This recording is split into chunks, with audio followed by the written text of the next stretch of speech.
طيب نرجع يا شباب. وزي ما قُلت الفيديوز ديّة هتبقى إيه تذكير فقط للي إحنا إيه خدناه. تمام. واللي عايز يحضر ممكن أسيب لكم الcontacts بتاعة الصفحة، ممكن إيه إن شاء الله تبقى تحضروا معانا. anyway خلّيني أبدأ الuser في اللي هنبدأ بالinterface بتاعة البرنامج هي user friendly خالص يعني. هنيجي هنا أول في حرف الA، حرف الA هنا بيقول لك new إن أنت تقدر تبدأ ملف جديد وكده. الملف الجديد هنا هتلاقي template، الtemplate هنا حاجة تقدر إن أنت إيه ت الtemplate راحت الtemplate. طيب أوكي، خلّينا نقفل. هنيجي هنا عند الA ونقول new هنا هيجيب حاجة اسمها الtemplate ديّة هي حاجات جاهزة بيدّيها لك البرنامج بتشتغل عليها بdimensions معيّنة، بحاجات معيّنة، زي ما تقول حاجة standard. إحنا أكتر حاجة بنشتغل عليها ISO.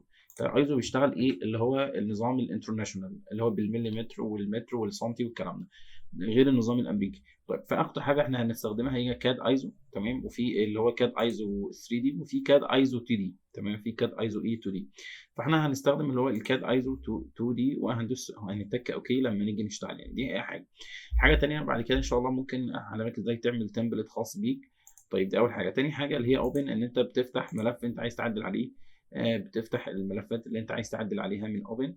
في بعد كده اللي هو دي دبليو جي كونفرت. الكونفرت هنا بيحول ان انت لو عندك، انا مثلا شغال على نسخه 20 وزميلي مثلا شغال على نسخه 18، فلو هو انا 20 اديته 18، فلو 20 أنا شغال 20 واديته هو ال18، فهو هيعمل هنا لازمًا تعمل convert علشان إيه الملف يفتح يعني. تمام. الcompare بيقارن، المقارنة بتبقى بين ملفين.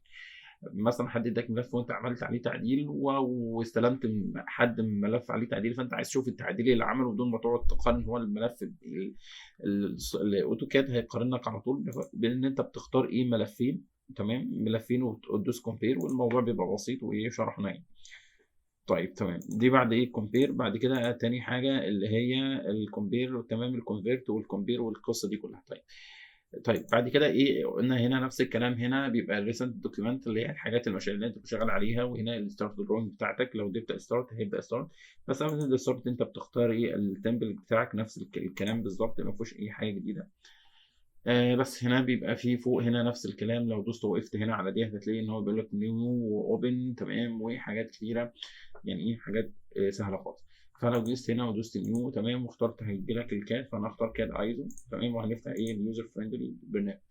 اول حاجه في البرنامج احنا بنحتاجها في اي سوفت وير عموما هي اليونتس. فعلشان تظبط اليونتس بتيجي هنا وبتيجي عند كلمه دروينج وتختار يونتس.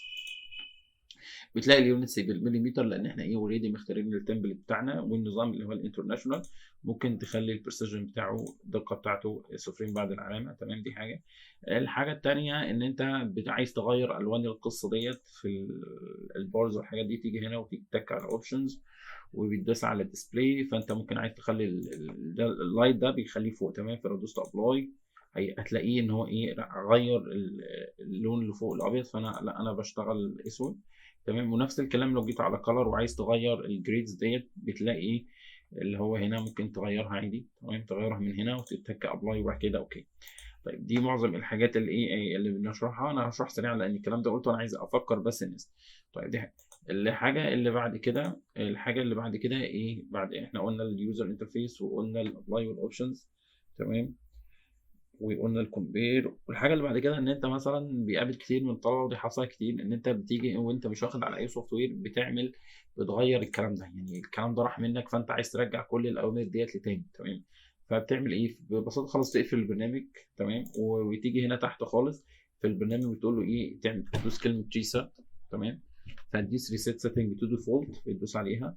تمام. وبعد كده بتقول له باك اب وتقول له سيف وبعد كده يس تمام. هيقول لك ايه اوكي. فهدوس تك اوكي. هيعمل ايه؟ هيرجع لك الاوتوكاد للوضع الاصلي بتاعه وهيفتح لك الايه الاوتوكاد. تمام. عشان في ناس كتير ايه بتلخبط في القصه دي. طيب اوكي. نفتح البرنامج بتاعنا.